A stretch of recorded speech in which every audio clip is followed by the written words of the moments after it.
आपकी खिदमत में पेश है क्राइम टुडे न्यूज़। माशरे की खामियों को सरकारी महकमों की लापरवाही को उजागर किया जा रहा है। Mohammad Ghaus, Crime today news, Hyderabad. हालिया 4 रियासतों के इंतखाबात के बाद मुल्क में फिरके वाराना माहौल होने पर RK. Azad, chairman all India national integration का खुसूसी बयान। शेख शकील के साथ मैं Mohammed Ibrahim, crime today news, Hyderabad. अस्सलाम वालेकुम नाज़रीन, आज मुल्क के सबसे अहम मौजू इंतखाबात और फिरका परिस्थिति, इस पर बात करने के लिए हमारे साथ मौजूद है ऑल इंडिया नेशनल इंटीग्रेशन के चेयरमैन जनाब आर.के. आज़ाद साहब। आइए हम इनसे बात करते हैं। तो आज़ाद साहब, ये बताइए कि हालिया इंतखाबात और फिरका परस्ती का जो आज माहौल चल रहा है, इलेक्शन तो के 4 स्टेट्स में ऑलरेडी कंप्लीट हो चुके हैं, इसके बाद अब आज ये फिरका परस्ती और कहां तक जाएगी, इसके बारे में आपका क्या कहना है?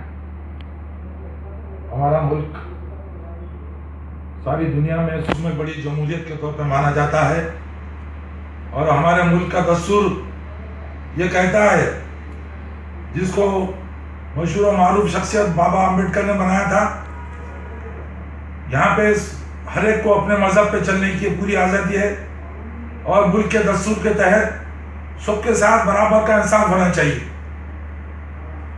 चाहे कोई पार्टी हो, उनका मंशूर कुछ भी हो, चाहे उनका मंशूर हिंदुत्व का हो, लेकिन जब वो हुकूमत में आते हैं, जब आवाम उनको चुनकर भेजती है, उनको जो इख्तिदार की कुर्सी पे बिठाती है, तो उनको अपने मंशूर को छोड़कर मुल्क के दस्तूर के हिसाब से काम करना चाहिए।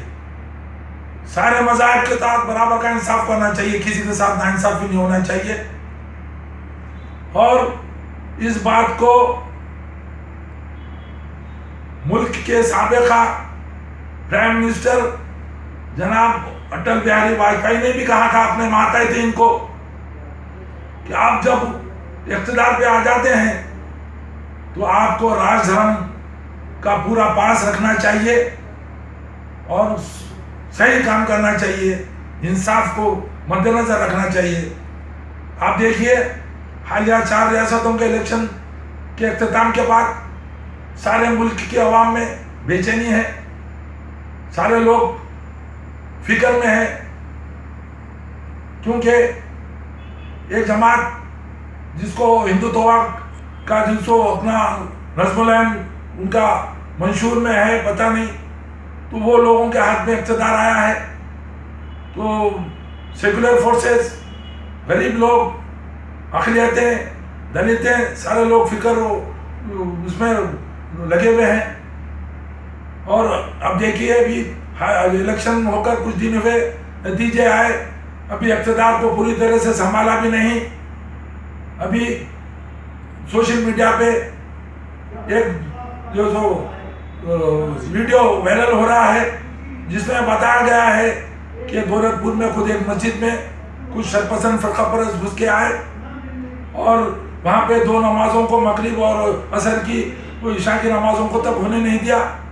ये यहाँ पे अब ये फ़िरका परस्ती अभी जो शुरू में यही हालत है, तो आगे जो क्या होगा इसके ऊपर बहुत ही फिक्रमंद होना चाहिए। सेक्युलर होने का दावा तो हर कोई कर रहे हैं, जैसे कि बीजेपी पार्टी हो या कोई और पार्टी हो, जो भी उरूज में आ रहे हैं, सेक्युलरिज्म के नारे तो लगा रहे हैं। लेकिन आज जैसा कि देखने को मिला है कि सोशल मीडिया पर एक मस्जिद में कुछ बेहुरमती की गई है और बाबरी मस्जिद का जो मसला है, इसको out of the court settlement करने की बात कही गई है, ऐसा सुनने में आ रहा है। तो ये कहाँ तक जायज़ है और कहाँ तक हो सकता है? आज़ाद साहब, आप बहुत अच्छी बात कह रहे हैं। अभी हर पार्टी अपने आप को सेकुलर कहती है और हमारे मुल्क के सूबे बड़े सरबराह जो है, प्राइम मिनिस्टर साहब भी कहते हैं कि सबके साथ बराबर का इंसाफ हम काम करेंगे। बहुत अच्छी बात है, वो कहते हैं, बहुत अच्छा है। उन्होंने कहा, अब जो यूपी के सीएम आदित्यनाथ जो योगी हैं, उनका माजी सारे लोग जानते हैं, खैर छोड़िए वो बात को। अब वो चुनकर आए हैं, इक़्तिदार को संभाला है, तो उनको चाहिए कि उनका मंशूर वो किसी जमात से भी, किसी भी ऑर्गेनाइजेशन से ताल्लुक़ रखते होंगे,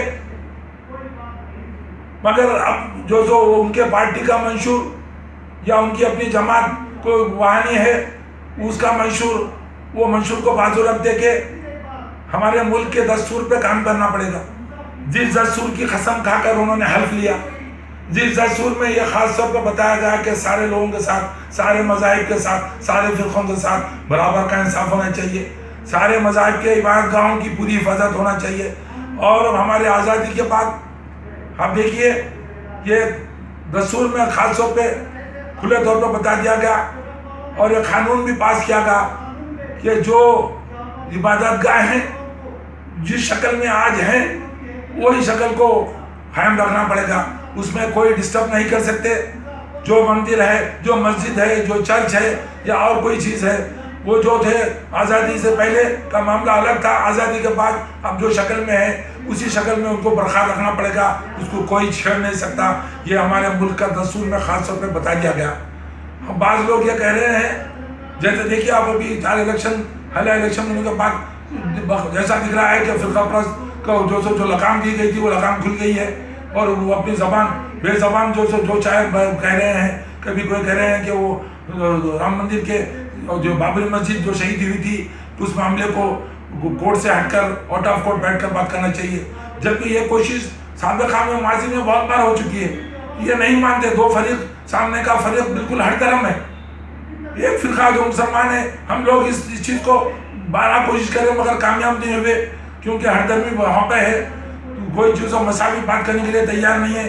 तो मैं इस ताल्लुक से हमारा बोर्ड है, मुस्लिम पर्सनल लॉ बोर्ड है, बाबरी मस्जिद एक्शन कमेटी है, वो लोगों ने जो खुले तौर पर बता दिया था कि अब का कोर्ट का जो फैसला आएगा हम उसको मानेंगे। तो ये सारे लोग बीच में ये कुछ शर्मसंदी की बात या कोई बात और कहने की कोशिश कर रहे हैं, वो उसको बेमाने हैं, उसको कोई नहीं मानता। कोर्ट जो से हमारा मुल्क का कोर्ट पे सारे लोगों को पूरा भरोसा है, हम भी कोर्ट के हर चीज़ के ऊपर हर फैसले पे भरोसा रखते हैं, कामिल यकीन रखते हैं कि जो से कोर्ट का जो फैसला आएगा उसको अमल करने के लिए भी हुकूमत को सामने आना पड़ेगा और वो फैसले को सारे लोग मानेंगे, हम भी मानने के पाबंद हैं।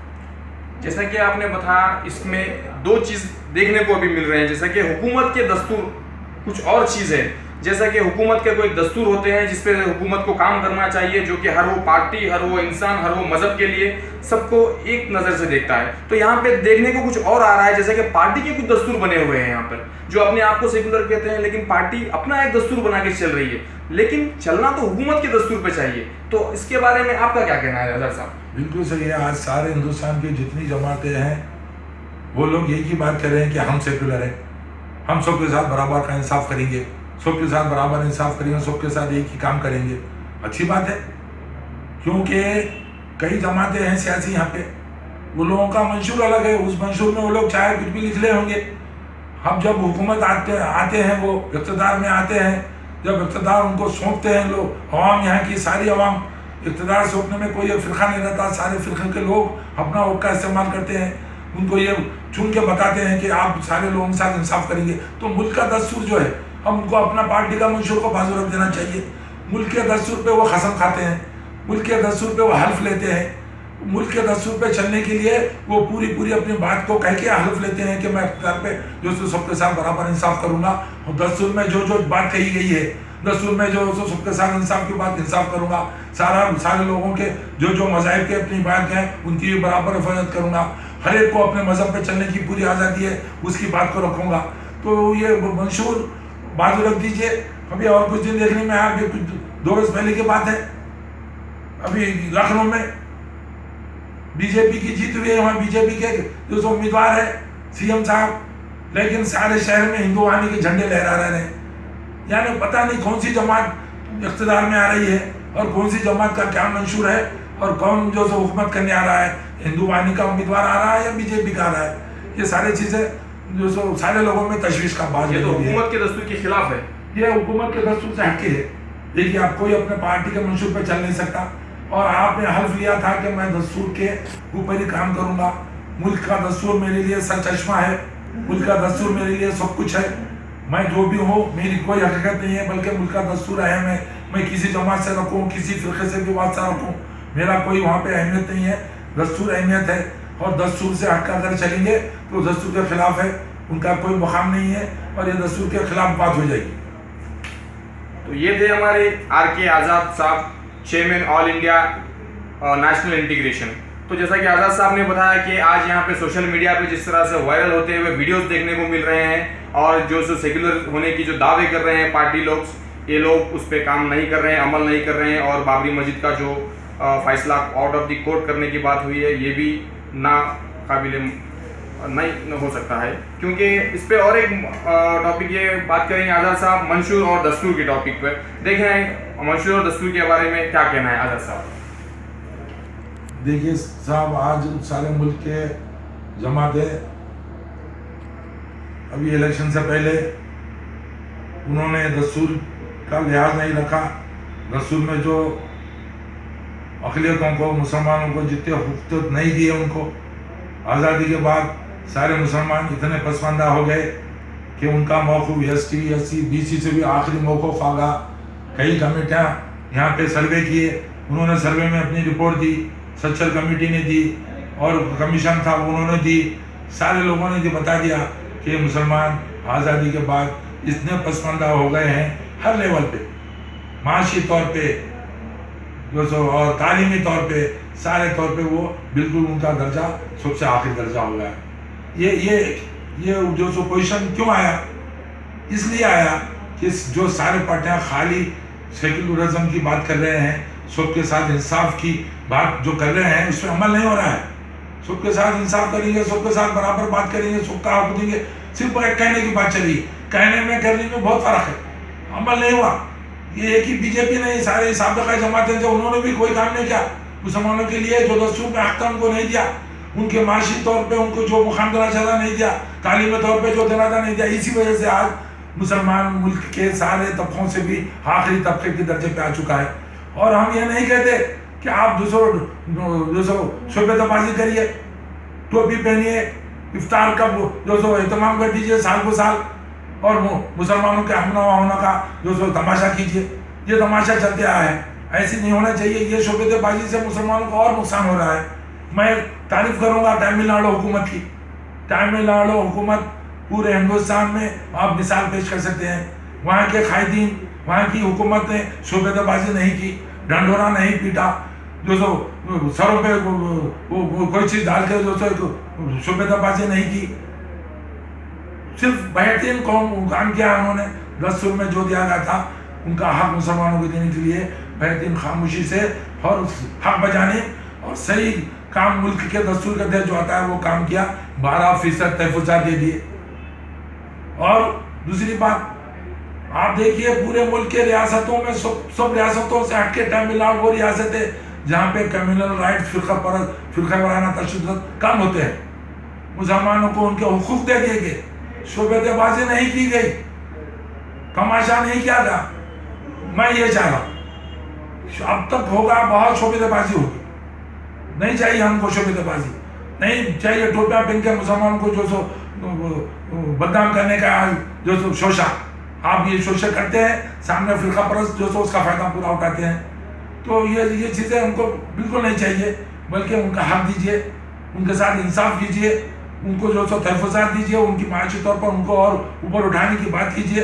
वो छोड़ के ये सारी चीज़ों को यहाँ पे बंद करना चाहिए। और यहाँ पे जो चीज़ है हमको मुल्क के दस्तूर के तहत और एक चीज़ जो है सो अभी हमारे शकील साहब ने बात कही कि अब कम्युनल जो मामला जो फ़िरक़ा परस्ती की बात पूरे हिंदुस्तान में एक तशवीश का बात है। तो अब यहाँ पे कम्युनल फोर्सेस को के खिलाफ, कम्युनलिज्म के खिलाफ, फ़िरक़ा परस्ती के खिलाफ सेकुलर फोर्सेस, सेकुलर पार्टीज को, सेकुलर कायदीन को क्या करना चाहिए। देखने में आया कि हालिया इलेक्शन के बाद ऐसा मालूम हो रहा है कि सेकुलर फोर्सेस एकदम हिम्मत हार चुके हैं, बिल्कुल बददिल हो चुके हैं। ऐसे हालत नहीं चलिए, जीत हार तो लगी हुई है। कौन जीता है, कौन हारा है, वो जीतने का बेस क्या है, उन्हें किस तरह से जीते वो बात छोड़ दीजिए, वो लोग जीत चुके हैं, इक़्तिदार उनके हाथ में है। तो अब ये वक्त जो सेकुलर फोर्सेस के लिए बहुत अनमोल मौका है। सेकुलर जो कायदीन, सेकुलर जमातों के लिए बहुत बड़ा मौका है ये कि अब वो खुल के सामने आए, फ़िरक़ा परस्ती के खिलाफ लड़े, मजलूमों का साथ दे। फ़िरक़ा परस्ती जुल्म जारा हो रहा है, खासतौर पे उत्तर प्रदेश में फ़िरक़ा परस्ती का जो शुरुआत माहौल जो बन चुका है, मुल्क के दीगर इलाक़ों में भी इनको आगे बढ़कर पूरे दिल से काम करना चाहिए और सेकुलर आवाम का गरीब आवाम का, मुसलमानों का, दलितों का, बैकवर्ड क्लासेस का, और जिन पे जुल्म हो रहा है, जिनके साथ नाइंसाफी हो रही है, खुले तौर पर साथ देना चाहिए और बिल्कुल आगे बढ़कर साथ देना चाहिए।